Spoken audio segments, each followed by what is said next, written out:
Hi. Hi, guys. Great to see you. Great. Well, thank you so much for coming. We were excited to have this conversation today because both Camille and I are former CMOs or heads of marketing. And one of the questions that we get a lot is, how do I build a category? What does that look like? And so when you think about a category, the way to think about it is you're really creating space in people's minds for what your solution is and why they need it. Yeah, you essentially want to explain to them in a way that's going to be really sticky and really easy to visualize. Just like, what is it that we're doing? Can you actually see it? Can you actually understand how it's going to apply to your own lives and your own work? Okay, so whether you should be creating a new category or an existing category, I think that this is the central question in a lot of ways. You can either say, okay, we want to make sure that we're owning what it is that we're going to do from the very start. So let's come up with new verbiage, a new noun to describe what it is that we're doing. So some examples might be the smart workspace, data cloud, business intelligence. If you make it, you can own it. But at the same time, it's extremely hard to break through because a lot of people might not implicitly understand what it is you are doing. And then, of course, there is entering an existing category, and that has a lot of benefits as well.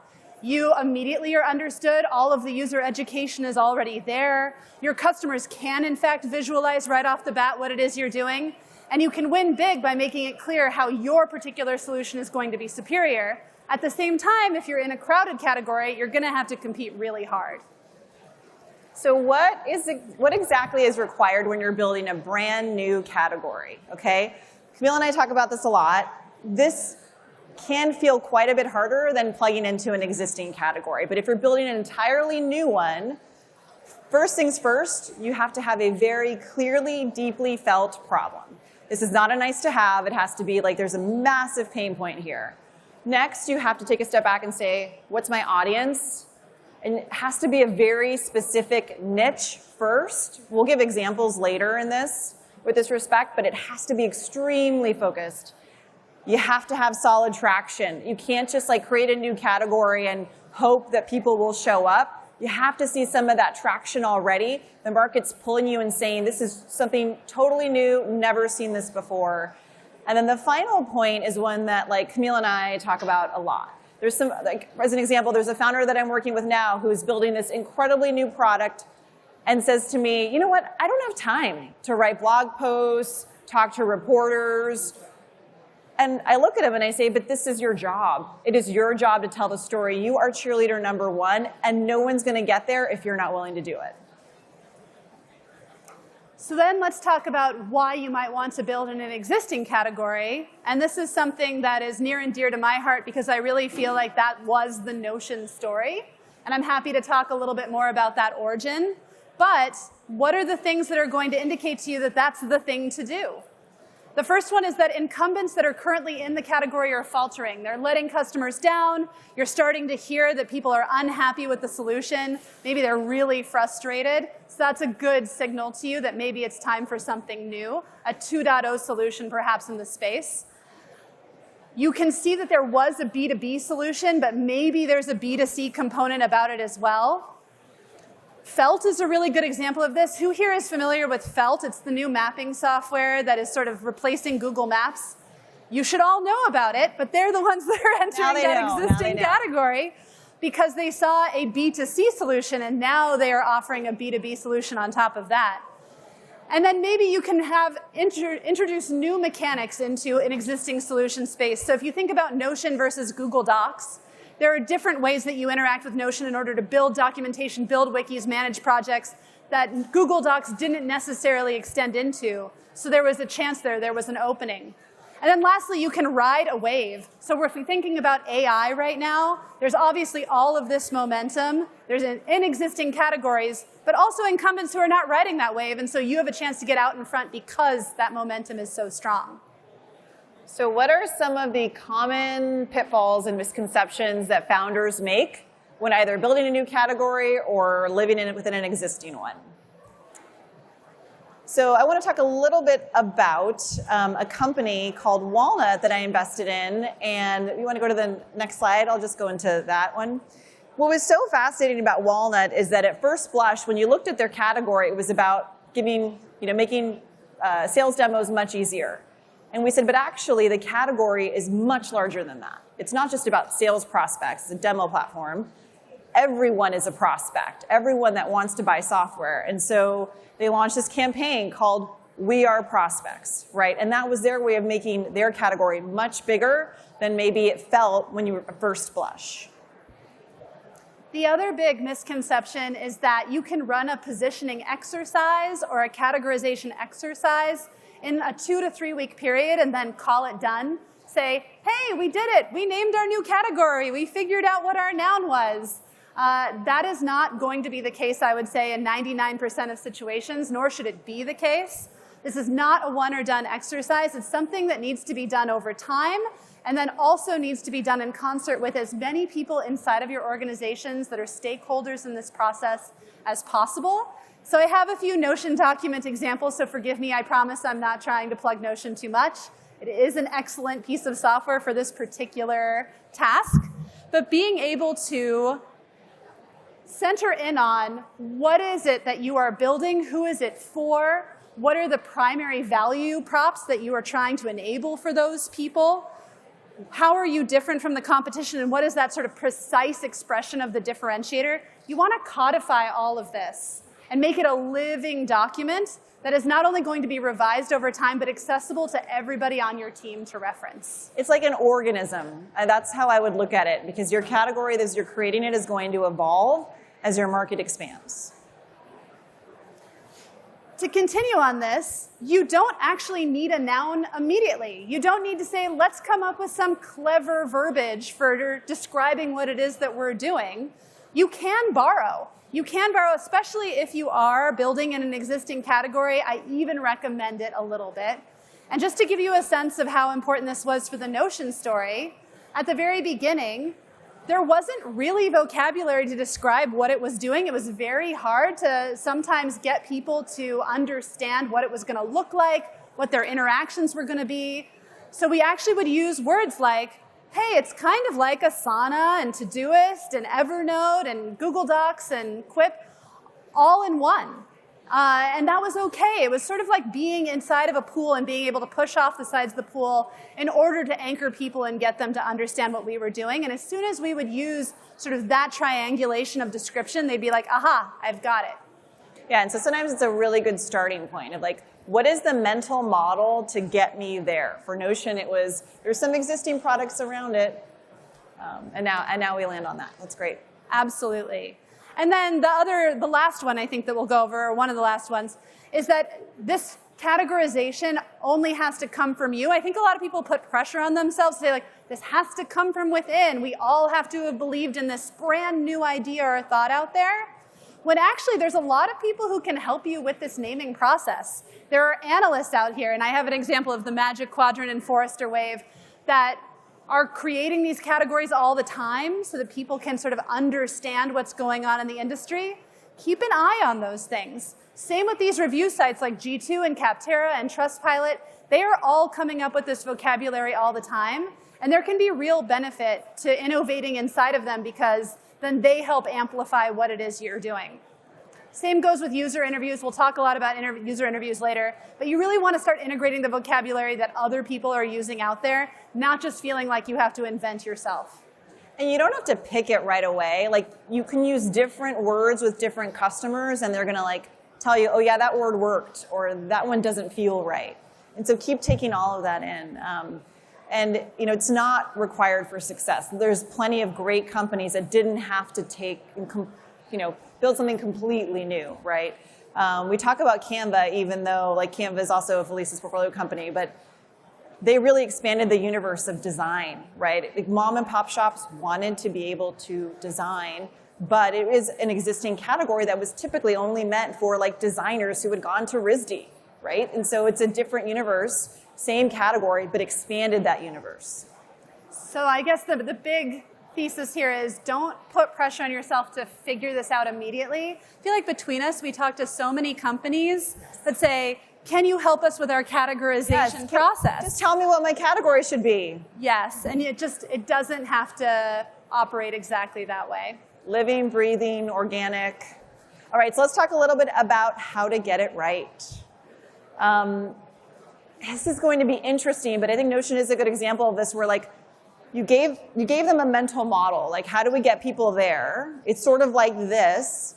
And what was the example you always use? The digital workspace? Yes. Okay. And she'll go into that a little bit later, but you're going to start to get pulled. So you'll start to see people talking about you, and they're saying, gee, I use Notion for this. And you'll see the market just starting to tell you what it is. You get inbound and unprompted evangelism. People are going to love you. They're going to talk about you at events, and you're just showing up in other people's feeds. So it's the market will start to tell you this is where they want you to go. Yeah, and I would say that especially if you are going to run a new categorization exercise, it's very important to wait to feel this type of momentum. Otherwise, I think it's time to sort of wait and watch and learn. Definitely. The next thing we would say is set up regular customer interviews. And when we say regular, we say make it a habit for your organization to do this on a continuing rolling basis. You shouldn't just say, oh, we're going to do this sprint where we are going to talk to 25 customers over this month, and then we're going to distill what they told us, reflect it back. It needs to be continuous, whether that's doing one interview a month. Set it up, put it on the calendar, remind yourselves, just make it muscle memory. And then make sure that you're exposing more people than just the small core of folks who are maybe building product or running marketing to customers. Invite them in, assign them interviews on a rolling basis, and then make sure you're not just asking about the product. I think that there is a penchant for going into these customer interviews and really getting into the nitty-gritty of how the product is performing and the feedback that they have for it. But you also want to make sure that you're using that time to get the marketing right. So can you ask them these questions about how they're seeing the solution, how they're seeing the problem space, how they're discovering new tools that are somewhat similar to yours, what type of media they're interacting with, how much time they have for it. Make sure you're allocating some time for that so you can get this type of verbiage right. Aim for ownable language. This is really important because I think sometimes when their founders are building a new category, they'll say things like, oh, well, gee, I want to create something so new that like it sounds so cool, but then no one understands what you're talking about. So a good example of that is Salesforce, where like Mark in the early days, I spent 7 years at Salesforce, pre-IPO, and in the early days, Mark would talk about Salesforce as online CRM, and nobody wanted to write about online CRM. Not a single person was interested, and it wasn't until he met with a Wall Street Journal reporter that said, oh, it's like what you're talking about is the end of software. And then that is what catapulted the company. But Mark was maniacal about a message. He said, okay, great. Now that we have the thing, the end of software, the mantra, I'm going to create 7 core slides and I'm going to repeat it. And I'm going to make every single employee memorize it. And that is the job of a founder when they're creating a new category. So how do you know if this is feeling right, if you're doing everything according to this plan? This is the type of interaction that you should start to see out there. What are you using for your CMS? At some point in time, there was no terminology CMS. Somebody created that category, and then a bunch of other folks came into it. So if you are inventing something, or if you're deciding to enter into a market, this is the type of interaction you want folks to have. What are you using for this so that they have the opportunity to recommend your product? Because they know exactly what it's going to do for them and the types of results that it's going to produce. So what does it look like when you're on the right track? You're seeing a marketing impact. You're getting leads into the funnel that fit your ICP, your ideal customer profile. I'm going to make a big assumption here, which is that you've defined this, because if you want to build a category, you definitely should have done this, but that's a whole other session. You're seeing community impact. People are kind of aware of you, talking about you. There's a revenue impact. You're starting to see that ARR number get better. So you're starting to feel, again, that pull. And it's magical, but it doesn't happen overnight. It's sort of slow, and then it can catch like wildfire. But as an example, Notion, was building for 5 years until it really took off. Figma, same thing. It took them a bit. So, and then it just takes off. So we want to share some examples out there in the wild with you, and it's going to be no surprise that the example that I'm going to focus on is Notion, so thank you for queuing that up. So Notion is a great example of a company that started and then built in an existing space. But then I would say over time was able to turn it into a new one by becoming that category leader. So here's a little bit of the history of how we started. Like I said, we would definitely play off of other companies that we knew we were in a similar space to, whether it was Google Docs or Asana or Quip, et cetera. And we kept finding ourselves using the words, it's all in one. It's all these things all in one. So that became the initial positioning, the initial categorization that Notion used. And then we followed our customers. And this is a big point, but it didn't happen overnight. And I don't think that anybody here should feel like it needs to happen overnight for them. So really do take courage from this example. Early sales, we have an early sales person here in the back. I see David Apple right there. And this is something that he did. Early sales ran jobs to be done interviews and really surfaced a ton of the material that we ended up using to understand how we needed to pivot the language, how we needed to pivot the way that we were describing what it was that Notion did. We brought together a bunch of ambassadors and champions in a community. We actually used a Slack instance, really pretty low-fi here, but really tuned into how those people were talking about Notion, what types of words they were using, what they wanted from the product. We gave them early access to features so that they could then give us feedback, give direct feedback to the product team, to the marketing team, so that we could iterate accordingly. Our customer experience team also doubled as UX researchers out there. It was a very small team, but every ticket that came in through that channel, we would tag a certain way to understand what that ticket was about. And the folks who are working in CX really went the extra mile to say, what do you wish this would do? What do you want to use this for? And then channeled all that learning back into the product team and the marketing team. And then that also enabled a lot of quantitative intuition for our product builders, because they could literally go through and be like, well, how many queries were tagged this? Oh, that means that maybe we should explore building in that space. And the product team was able to interface directly with a lot of these folks who were giving us this type of input, which I think was hyper valuable. And so over time, and this is something that actually happened after my time at Notion, but with all of this learning, we were able to center on this new language around connected workspace, which really was a little bit of a departure from what we had initially assumed, the hypothesis being that people wanted an all-in-one solution for project management, docs, wikis, et cetera. But really the new conception was that folks wanted to be able to connect all of these tools that they were using out there, all of these many tools, we all talk about the too many tool problem, into the same space. It didn't necessarily have to be a space that was inventing all of this itself. And what did this sort of category creation, category exercise unlock? To anchor to what Viv was sharing, the marketing impact, we were able to have stories told about us like this.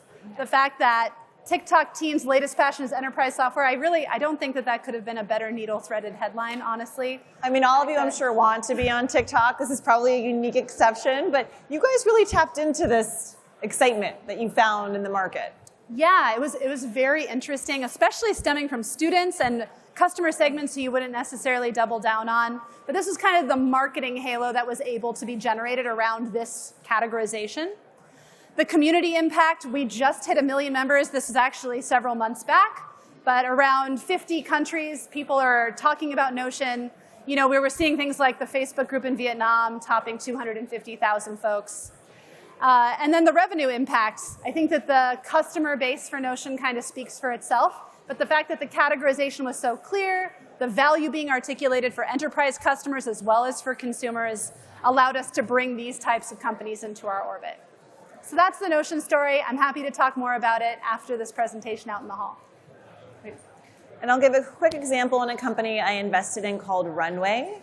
It's a generative AI suite, and what was so fascinating about this company was that video production has been around for a very long time, but it's typically was created for a very small group of creators. And so when I looked at this investment, it reminded me a lot of the Canva investment that we made in the past. And it was, the question was, can you expand the universe of creators? And that is what the founder, Chris, really wanted to do. He wanted anyone to be able to produce movie quality videos, not just the movie studios. And so the team, worked on Stable Diffusion, led the research behind it. Various folks did, but they were part of it. And this was something where they took a step back and said, there's no way we can, what we're doing is so different, we cannot anchor to what exists We have to build something new, and we have to position it as advancing creativity in general, leveraging AI. And so this company, as an example, what it unlocked for them is huge marketing impact, right? The brand, the visuals. If you haven't downloaded the app, mobile app, it's incredible. You can take like an existing image, superimpose it. I think I did that when I got the beta version. I was testing it for a while, and I uploaded a picture of like my daughter eating a cookie and then superimposed her as Superman. And she was 10 and couldn't believe it and started immediately like messing with it. And that's when I knew like this product is going to grow like wildfire. There's viral videos. If you go on their Twitter, you will see movie editors, movie creators that like live in São Paulo, Brazil, and have no budget, and they're now producing what feels like movie quality videos. And there's a massive revenue impact as well. So you're starting to feel this new creative, this new category being created in real time. And so to take on that momentum, the next thing that they did was launch this AI film festival. They said, okay, film festivals have been for a while. And we had the question, do we want to just go participate at Sundance, or do we want to create something new? And they said, look, we've got to create an AI film festival. They had Darren Aronofsky there in New York. We just announced the new dates in May, another one in LA. So again, this was a conscious decision. We can sponsor Sundance, or we can do something new. And for now, we want to do something entirely new that we can own. So we've shared a lot, but we do want to tie it all together and offer some really actionable tactics here at the end that hopefully everybody here can take away and apply to their own situations. All right, so there's a quick checklist for all of you. So what's important? One, clear, holistic, deeply felt problem. Find that. Have your ICP. Well-defined audience that knows you super well. Solid traction before you go upon this journey. You can't just create a category and then hope that the product will get you there. It's the inverse. Create the product, watch the market, build the new category, or take off upon the existing category. Strong storytellers and spokespeople. I cannot emphasize this enough. You can have the best product, but if your CEO, if your executive team isn't willing to tell that story, it's going to be really tough to make the impact that you want. And then speaking to existing categories, I think that there's so much pressure when we talk about category to select a noun, to honestly be like, this is what we are. We are blank that does this.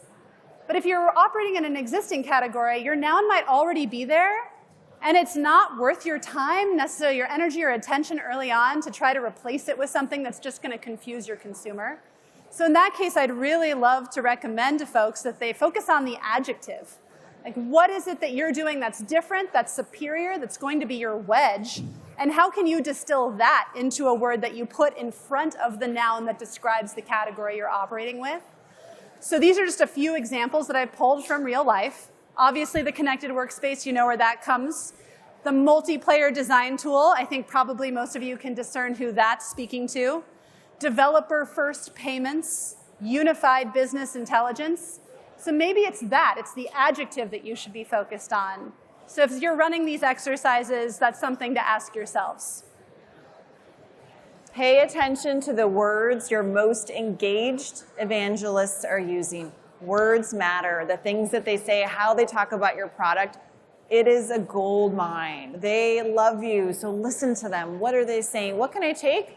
What can I reject? Ultimately, it's up to you to decide. So customer advisory boards, focus groups, it doesn't have to be a huge lift.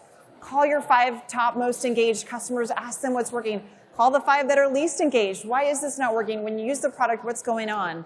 Set up these regular interviews, stick to them, and then keep an eye out on your channels. A lot of folks are learning a lot, both on Slack channels, Discord channels, Reddit and Twitter, definitely. Less so Reddit, probably for the folks that I invest in.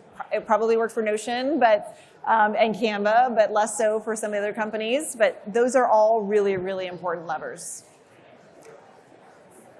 And then internal marketing. I think that sometimes when we talk about positioning, categorization, it can feel like kind of this lofty, nebulous exercise where it's done, maybe it lives on your wiki after the fact, but it's not actually integrated into your day-to-day life. It doesn't actually change the way you make decisions or operate in your particular role.